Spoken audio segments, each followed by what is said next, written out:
after several failed attempts to persuade him to abide by the election result.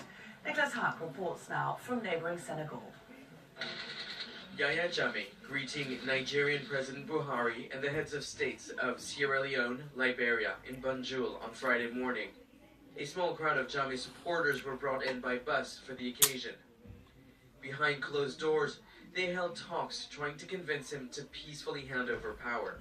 Nigeria has even offered him asylum.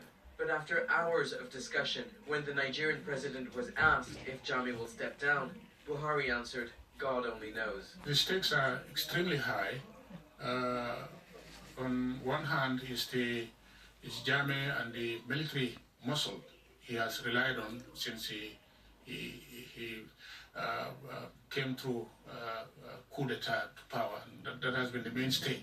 And if anything, he has built it up and right now has worked it up in a situation where it's reasonable and realistic to expect that they will perhaps stand by him, if only in the immediate term.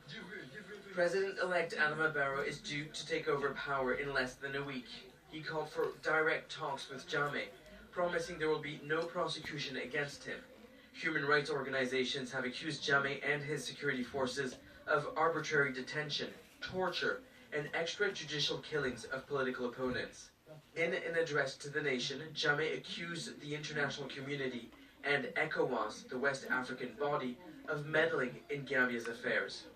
Should this be deemed necessary, ECOWAS intends to seek the endorsement of the African Union Peace and Security Council and the formal approval of this council to deploy troops to the Gambia. Gambians are fleeing the capital, fearing that this crisis could turn violent.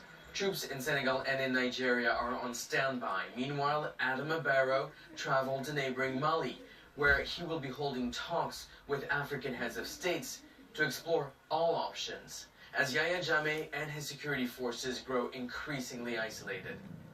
Nicholas Hawk, Al Jazeera, Dakar. Well, Ahmed Idris joins us now live from Abuja in Nigeria. And Ahmed, after regional leaders failed on Friday to convince Jammeh to step down, what happens next?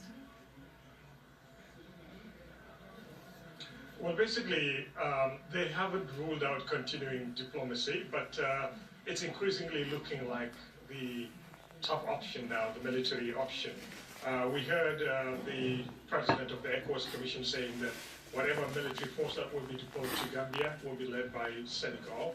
But of course, Nigeria, the big power in the region, is expected to make some contributions. There were reports that Nigeria is ready a force to invade Gambia. But